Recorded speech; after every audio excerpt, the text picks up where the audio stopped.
Bienvenido a Hora de Estudio Bíblico con nuestro maestro el Dr. Lehman Strauss.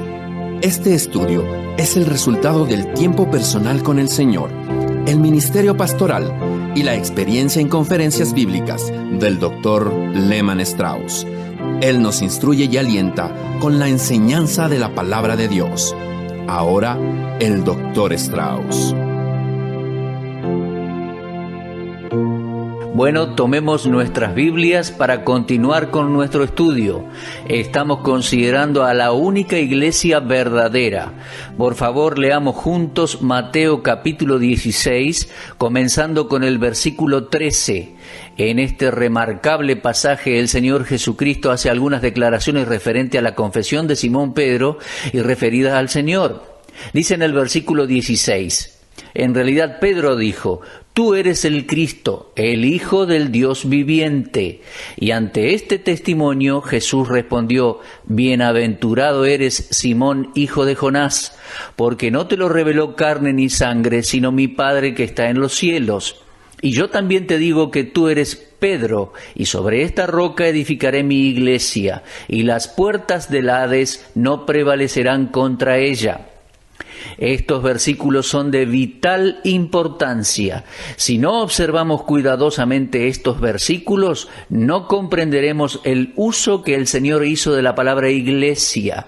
Recuerde que Él dijo: edificaré mi iglesia. Hay varias interpretaciones respecto a estas palabras del Señor Jesús y de lo que exactamente quiso decir. Primero, nuestro Señor describe la condición de bienaventuranza que Pedro había llegado a tener por reconocerlo como Mesías, un hecho que la nación de Israel había rechazado. Los judíos consideraban a Cristo como alguien parecido a Juan el Bautista o a algunos de los profetas. Pero Pedro reconoció en él al Hijo de Dios, al Mesías, el Hijo del Dios viviente. Pedro había descubierto en Jesús lo que Dios el Padre intentaba que todos los hombres vieran en su Hijo. Por eso Pedro recibió la bienaventuranza, la cual pertenece a todos aquellos que hagan el mismo descubrimiento que Pedro. Cuando usted reconoce el señorío y la deidad del Señor Jesucristo, es entonces que la bendición vendrá sobre usted, no por una simple comprensión mental o fe intelectual, sino acompañada con una confianza que viene de corazón, viene del corazón. Pedro y el resto de los discípulos estaban ahora listos para recibir la revelación de nuestro Señor concerniente a su iglesia. Por lo tanto, Cristo continuó con estas palabras: «Tú eres Pedro, y sobre esta roca edificaré mi iglesia». La palabra griega para Pedro es Petros, que significa una piedra pequeña. En sustancia, Jesús le estaba diciendo: ahora tú eres una pequeña piedra, Pedro. Tú eres un fragmento de la roca original, tal como te lo dije antes. Tú eres Simón, hijo de Jonás. Tú serás llamado Cefas. Cefas significaba piedra, y usted puede encontrar esta referencia en Juan 1:42. Aquí en Cesarea de Filipos, Cefas recibió su nuevo nombre, convirtiéndose en una nueva piedra pequeña. Y Pedro comprendió que con tales piedras vivas, Cristo edificaría su iglesia, porque como vocero del grupo de los discípulos, Pedro vio cómo muchas piedras vivas eran añadidas a la iglesia. Más tarde, en su primera carta, en su primera epístola, Pedro lo escribió. Dijo: «Vosotros también, como piedras vivas, sed edificados como casa espiritual y sacerdocio santo, para ofrecer sacrificios espirituales aceptables a Dios por medio de Jesucristo». Continuemos ahora observando el texto. «Tú eres Pedro, y sobre esta roca edificaré mi iglesia». Aquí la palabra griega para roca no es la misma que la otra palabra. Aquí es Petra, que significa roca grande, algo más sustancial que una pequeña roca. Cristo le estaba diciendo a Pedro: «Pedro, tú eres una pequeña roca, pero sobre esta roca grande edificaré mi iglesia». El doctor Dehaene, con quien tuve una rica amistad por muchos años, observó una característica en el versículo. Él decía: antes de la palabra Petra o piedra grande, el artículo definido se usa indicando que hay una sola piedra grande. Pero antes de la palabra Petros, que significa piedra pequeña, no se usó ningún artículo, lo cual indica que Pedro no era la única piedra pequeña, sino que él era una de muchas otras piedras pequeñas. Ahora, ¿quién es la roca base sobre la cual se construirá la iglesia de Cristo? Ciertamente no es Pedro. Si Pedro fuera el fundamento, nuestro Señor Jesucristo le hubiera dicho: tú eres Pedro y sobre ti edificaré mi iglesia. Pero Jesús no dijo esto, ni tampoco se refirió mucho más al asunto. Aquí la roca no puede referirse a ningún otro más, sino a Cristo mismo. El apóstol Pablo dijo sinceramente en 1 Corintios 10:4, y la roca era Cristo. Escribiendo en la misma epístola, Pablo incluyó estas palabras en 1 Corintios 3:11. Él dijo: porque nadie puede poner otro fundamento, roca fundamental es eso, que el que está puesto, el cual es Cristo. Pedro nunca dijo que él era la roca sobre la cual se construiría la iglesia. Y más aún, este mismo apóstol escribió exactamente lo que el Espíritu Santo le dijo que escribiera en su primera carta. Obsérvelo, por favor. Primera de Pedro, capítulo 2, comenzando con el versículo 6, dice: por lo cual también contiene la Escritura: he aquí pongo en Sión la piedra principal del ángulo, escogida y preciosa, y el que creyere en ella no será avergonzado. Para vosotros, pues, los que creéis, Él es precioso, pero para los que no creen, la piedra que los edificadores desecharon ha venido a ser la cabeza del ángulo, y piedra de tropiezo y roca que hace caer, porque tropiezan en la palabra siendo desobedientes, a lo cual fueron también destinados. Ahora bien, Pedro y el resto de aquellos discípulos a quienes Jesús habló en aquella oportunidad eran judíos, y judíos que conocían las Escrituras en hebreo. Ellos podrían llegar solo a una conclusión: que esta figura de dicción, la roca, era también un símbolo de la deidad de Cristo, puesto que esto estaba establecido claramente varias veces en el Antiguo Testamento. Tome nota, por favor, en Deuteronomio 32, versículos 4, 15, 18 y 31. Segundo libro de Samuel, capítulo 22, versículos 2, 32 y 47. En el Salmo 18, versículo 2. En el Salmo 61, 2 y en el Salmo 62, 2.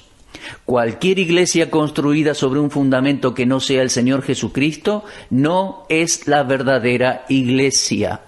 Ahora, regresemos al texto que contiene la primera mención de la palabra iglesia allá en Mateo 16. Y continuando, en versículo 18, el Señor dijo: y las puertas del Hades no prevalecerán contra ella. La palabra Hades aquí corresponde a la palabra hebrea Seol en el Antiguo Testamento. No significa el lago de fuego, que es el lugar final para Satanás, los demonios y los seres humanos inconversos. No. La palabra es usada 4 veces en los Evangelios y siempre por el Señor Jesús. Usted la encontrará en Mateo 11:23, en Mateo 16:18, en Lucas 10:15 y en Lucas 16:23. Entienda que significa la morada intermedia de los muertos. Es que antes de la resurrección de Cristo, todos los muertos, salvos y perdidos, iban al Hades. Una sección del Hades, llamada paraíso, estaba reservada para los salvos. Es aquí donde el Espíritu de Cristo estuvo entre su muerte y su resurrección. Luego de su resurrección, ascendió al cielo llevando con él a los santos del Antiguo Testamento, de acuerdo a lo que leemos en Efesios capítulo 4 y versículo 8. Ahora, cuando los creyentes mueren, ellos van a estar con Cristo, ausentes en cuerpo, presentes con el Señor. Ahora, esto está registrado en 2 Corintios 5, versículos 6 al 8, y Filipenses 1, versículos 23 y 24. Entonces, ¿qué quiso decir Cristo cuando dijo: las puertas del Hades no prevalecerán contra ella, contra la iglesia? No quiso decir lo que comúnmente se piensa, que la iglesia triunfará sobre el diablo y el mal en la tierra. No, en primer lugar, ni el diablo ni los demonios están en el Hades. Yo creo que nuestro Señor estaba enseñando que la muerte nunca puede vencer su iglesia. Cristo es la cabeza viviente de la iglesia y ésta nunca puede morir. A los miembros individuales de su iglesia se les prometió perpetuidad por medio de la resurrección.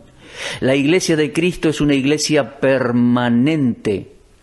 Las iglesias locales han sido levantadas y han muerto. Se levantaron denominaciones y luego murieron. La iglesia ecuménica emergente está condenada a muerte y desaparecer, pero la iglesia de nuestro Señor Jesucristo vivirá por siempre. El Señor Jesús concluyó el Sermón del Monte con una solemne advertencia. Sus palabras no estaban dirigidas a su iglesia porque la misma no había sido aún fundada. Ciertamente se aplica muy definidamente a cada ser humano, a cada individuo. El Señor Jesús advirtió en contra de los falsos profetas y maestros, y luego el Rey advirtió a cada individuo sobre cuál fundamento debían construir. La persona que escucha y obedece lo que Cristo enseñó y construye su esperanza eterna sobre Cristo mismo es como el hombre sabio que edificó su casa sobre la roca. La lluvia, la inundación y los vientos golpearon la casa, pero no cayó porque estaba fundada sobre una roca. Leemos esto terminando capítulo 7 de Mateo. Por lo tanto, aquel que confía en Cristo construye sobre una base segura. Romanos 9:33 dice: «He aquí pongo en Sión piedra de tropiezo y roca de caída, y el que creyere en él no será avergonzado». Cualquier vida construida sobre la roca divina, el Señor Jesucristo, nunca puede fallar, ni en esta vida ni en la venidera. Ahora, regresando a la afirmación de nuestro Señor, Él concluyó diciendo que aquellos que escuchaban su palabra, pero rehusaban obedecer, eran como el hombre necio que construyó su casa sobre la arena. Vinieron los ríos y los vientos y golpearon la casa, la cual cayó, y grande fue la ruina de aquel hombre. Construir la esperanza de una persona sobre otra persona o sistema religioso, mi amigo, resultará en desastre, tanto en esta vida como en la venidera.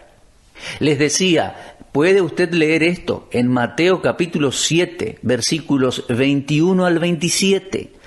Los judíos que lo escuchaban nunca antes habían oído una enseñanza como esta. Si ellos hubiesen escuchado sus palabras y lo hubiesen recibido, habrían sido salvos. Pero muchos de ellos lo rechazaron y lo crucificaron, y así se perdieron. Ahora, la iglesia ecuménica está construida sobre las arenas del tiempo. Tienen líderes que niegan que Cristo sea Dios y cuya principal autoridad es su propia filosofía en vez de la palabra de Dios escrita. Tal iglesia está condenada al desastre porque no está construida sobre la roca sólida, el Señor Jesucristo.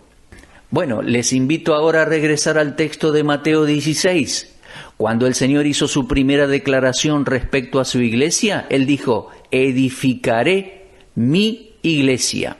Él hizo algo más. Primero se presentó a sí mismo ante Israel como su Mesías Rey, pero cuando Israel lo rechazó, fue entonces que Él introdujo su plan para edificar su iglesia.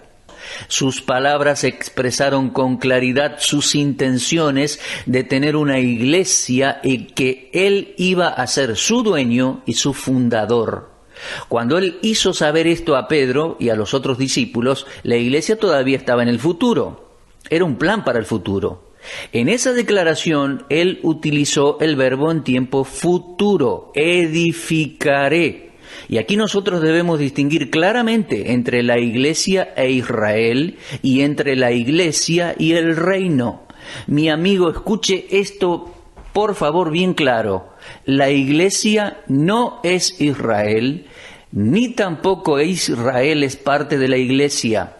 Y además, le digo, tampoco la iglesia es el reino. Dios está edificando la iglesia en el presente, pero el establecimiento de su reino es futuro. Y no se manifestará sobre la tierra hasta que la iglesia haya sido completada y llevada al cielo en el arrebatamiento para estar con su Señor. Ahora, hay una pregunta que surge en forma natural. que si cuando Jesús hizo esa declaración a Pedro y sus discípulos, la iglesia pertenecía al futuro, entonces, ¿cuándo comenzó la iglesia? Bueno, examinemos primero lo siguiente. El Nuevo Testamento no es una continuación ni una consecuencia de Israel, y por lo tanto no existe la iglesia en el Antiguo Testamento. Y como la iglesia no había sido formada aún cuando Cristo estaba en la tierra, entonces el nacimiento de la iglesia tuvo que tener lugar en una fecha posterior. Ahora, mantengamos en mente, ¿cuándo comenzó la iglesia? Primero que todo, permítame aclararle que la muerte de Cristo era necesaria antes que la iglesia pudiera ser edificada. La iglesia no pudo haber nacido antes que el Señor se entregara a sí mismo en sacrificio. La muerte de Cristo en el Calvario suplió la necesidad individual del pecador y aún hizo más que eso. Permítame dirigir su atención a una palabra que se encuentra en Efesios capítulo 2, comenzando con el versículo 13. Pablo allí escribe: «Pero ahora en Cristo Jesús, vosotros que en otro tiempo estabais lejos, habéis sido hechos cercanos por la sangre de Cristo, porque Él es nuestra paz, que de ambos pueblos hizo uno, derribando la pared intermedia de separación, aboliendo en su carne las enemistades, la ley de los mandamientos expresadas en ordenanzas, para crear en sí mismo de los dos un solo y nuevo hombre, haciendo la paz y mediante la cruz reconciliar con Dios, ambos en un solo cuerpo, matando en ella las enemistades». Efesios 2, 13 al 16. Si usted tiene su Biblia abierta en estos pasajes, quiero que observe algo en estos versículos. La palabra ambos en el versículo 14 y la palabra dos del versículo 15 tienen un uso significativo en el contexto. Las palabras ambos y dos se refieren a los judíos y a los gentiles. Se refieren a los creyentes judíos y a los creyentes gentiles. Es evidente en este pasaje de Efesios que la cruz no solo es simplemente la base de la paz con Dios del pecador que cree, sino también el fundamento sobre el cual descansa la iglesia, la cual es el cuerpo de Cristo. Versículos 22 y 23 del capítulo 1 lo dice. Es el fundamento de un solo y nuevo hombre en el capítulo 2, versículo 15, y es la base para un solo cuerpo en el capítulo 2, versículo 16. Y un solo cuerpo y un solo nuevo hombre es esta nueva entidad formada por creyentes judíos y gentiles, la iglesia. Ahora podemos ver, volviendo a Mateo 10, que la prohibición de Cristo a sus discípulos en cuanto a ir por el camino de los gentiles no fue por falta de amor de su parte hacia aquellos que no eran judíos. Es que en aquel tiempo, en Mateo 10, se predicaba el mensaje del reino. Y el mensaje del reino fue especialmente diseñado para Israel. Pero nuestro Señor tenía un propósito diferente para los gentiles, y este era la iglesia, su iglesia. La maravilla del amor y de la gracia de Cristo se observa en el hecho de que ningún creyente judío sería excluido de la iglesia, aun cuando la nación de Israel le rechazara y le crucificara. En Efesios capítulo 3 aparece la palabra misterio, y el misterio en Efesios 3 no es que los gentiles serían salvos por la gracia de Dios o que un judío sería salvo por la gracia, sino que a través de la muerte de Cristo, tanto los creyentes judíos como los creyentes gentiles serían colocados sobre el mismo fundamento y fe en Cristo, insertándolos juntos en esta nueva entidad, la iglesia, la cual es el cuerpo de Cristo y sobre la cual Cristo mismo es la autoridad soberana. Esta no podía ser formada antes de que Cristo muriera, porque es precisamente la iglesia de Dios que Él había comprado con su propia sangre, de acuerdo a Hechos 20:28. Dicho sea de paso, una iglesia comprada a tal precio demanda el más alto cuidado por parte de sus miembros y sobreveedores. El punto que estoy enfatizando aquí es que la muerte de nuestro Señor Jesucristo era absolutamente esencial antes de que la iglesia pudiera tener su comienzo. Ahora bien, la muerte de Cristo no solo era importante para la formación y fundación de la iglesia, sino que la resurrección de Cristo también era necesaria. En el plan del Dios Trino para salvar a los pecadores, la resurrección de Cristo era una parte imprescindible. Cuando Jesús dijo, edificaré mi iglesia, continuó con el anuncio de su muerte y su resurrección. Lo podemos leer allí en Mateo 16. Pues leemos así a partir del versículo 21. Desde entonces comenzó Jesús a declarar a sus discípulos que le era necesario ir a Jerusalén y padecer mucho de los ancianos, de los principales sacerdotes y de los escribas, y ser muerto y resucitar al tercer día. La resurrección de Cristo entonces era una parte necesaria para su evangelio de salvación. Y como la iglesia de Cristo es un organismo viviente, no habría iglesia hasta que Él se levantara de entre los muertos para proveerle a ella su propia vida resucitada. La iglesia debe tener una cabeza viviente para poder sobrevivir. La muerte, resurrección y el ministerio intercesor presente de nuestro Señor Jesucristo son el secreto de la supervivencia y la fuerza de la iglesia. Ahora, la muerte y resurrección de Cristo eran esenciales entonces para la iglesia, pero igualmente esencial era el descenso del Espíritu Santo. Cuando Jesús habló de su regreso al cielo, en Juan capítulo 14, Él prometió enviar al Espíritu Santo como su vicario. El vicario debe hablar y actuar con la misma autoridad y poder que tiene a quien Él representa. Ahora bien, usted habrá notado que en la actualidad existen iglesias que han reclamado esta autoridad y han colocado este poder sobre hombres y aún han designado a ciertos hombres como vicarios de Cristo sobre la tierra, pero muchos de ellos incluso con una mala conducta. Los registros históricos de la inmoralidad de algunos de estos líderes nos demuestran que Jesucristo nunca confiaría su iglesia en las manos de ningún hombre. Mi amigo, la iglesia, corporativamente y los miembros individualmente necesitan dirección divina, la cual viene del Espíritu Santo a través de la palabra de Dios, la Biblia. Las palabras de despedida del Señor a sus discípulos fueron: «He aquí yo enviaré la promesa del Padre sobre vosotros, pero quedaos vosotros en la ciudad de Jerusalén hasta que seáis investidos de poder desde lo alto». Eso lo podemos leer en Lucas 24:49. La iglesia es la habitación de Dios a través del Espíritu Santo.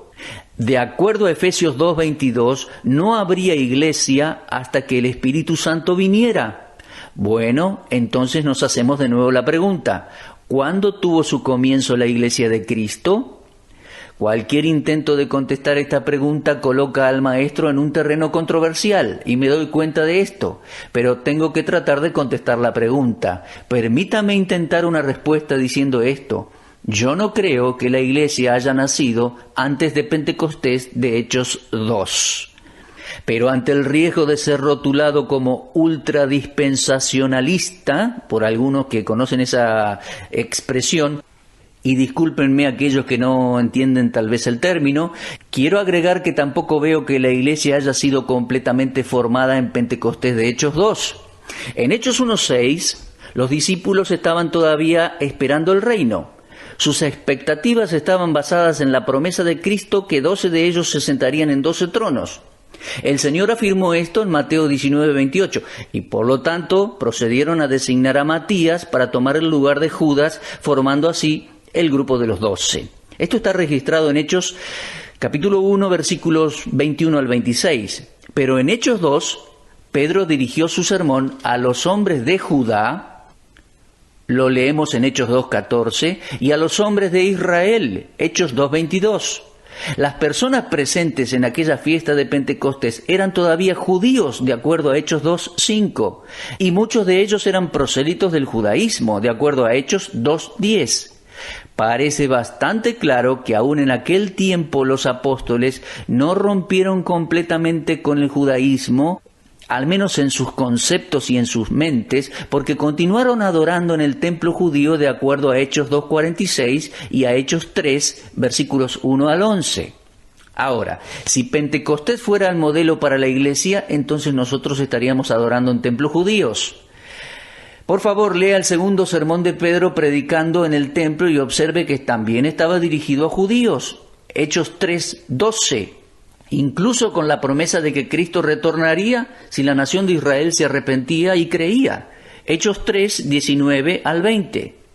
Avanzando a Hechos 5, Jerusalén todavía era el centro de la bendición y Pedro estaba todavía apelando a Israel para que se arrepintiera y recibiera a Cristo como su Salvador para perdón de pecados. En Hechos 7, Esteban se dirige a los judíos en su revisión de la historia judía. Les muestra cómo ellos no habían obedecido la palabra de Dios, sino que habían resistido al Espíritu Santo y asesinado a Jesucristo el justo. Y a causa de esta prédica ellos mataron a Esteban. Y este fue el último de los 3 asesinatos del Nuevo Testamento. Asesinato de hombres que habían desafiado a los judíos, enfrentándolos con su rechazo de Cristo y de su reino. El primero fue Juan el Bautista, el segundo fue Cristo mismo y el tercero fue Esteban.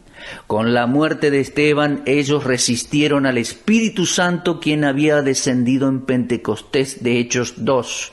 Y de esta manera ellos recibieron su última oportunidad para que la era de la Iglesia siguiera su curso y Cristo, en el futuro, regresara de nuevo a la tierra. La muerte de Esteban entonces marcó el fin del ofrecimiento del reino de parte de Dios a Israel. Les aclaro, continuaré con este estudio en nuestro próximo programa.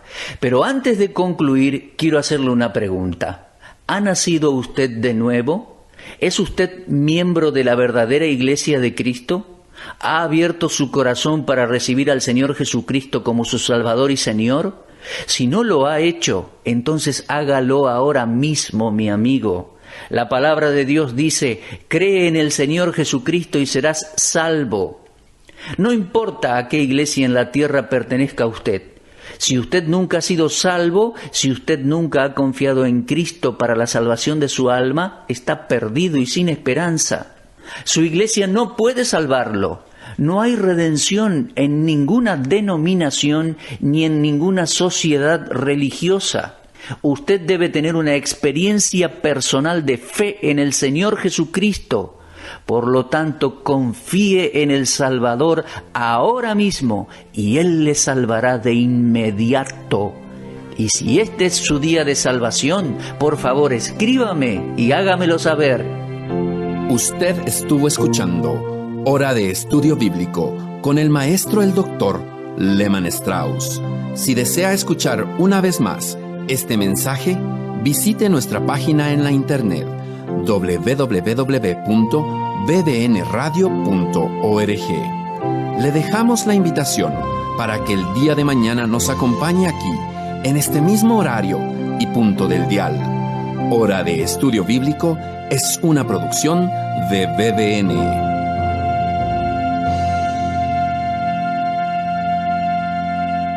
Si desea aprender de la palabra de Dios, estudie gratis en el Instituto Bíblico de BBN. Inscríbase en la siguiente dirección electrónica: www.bbnbi.org.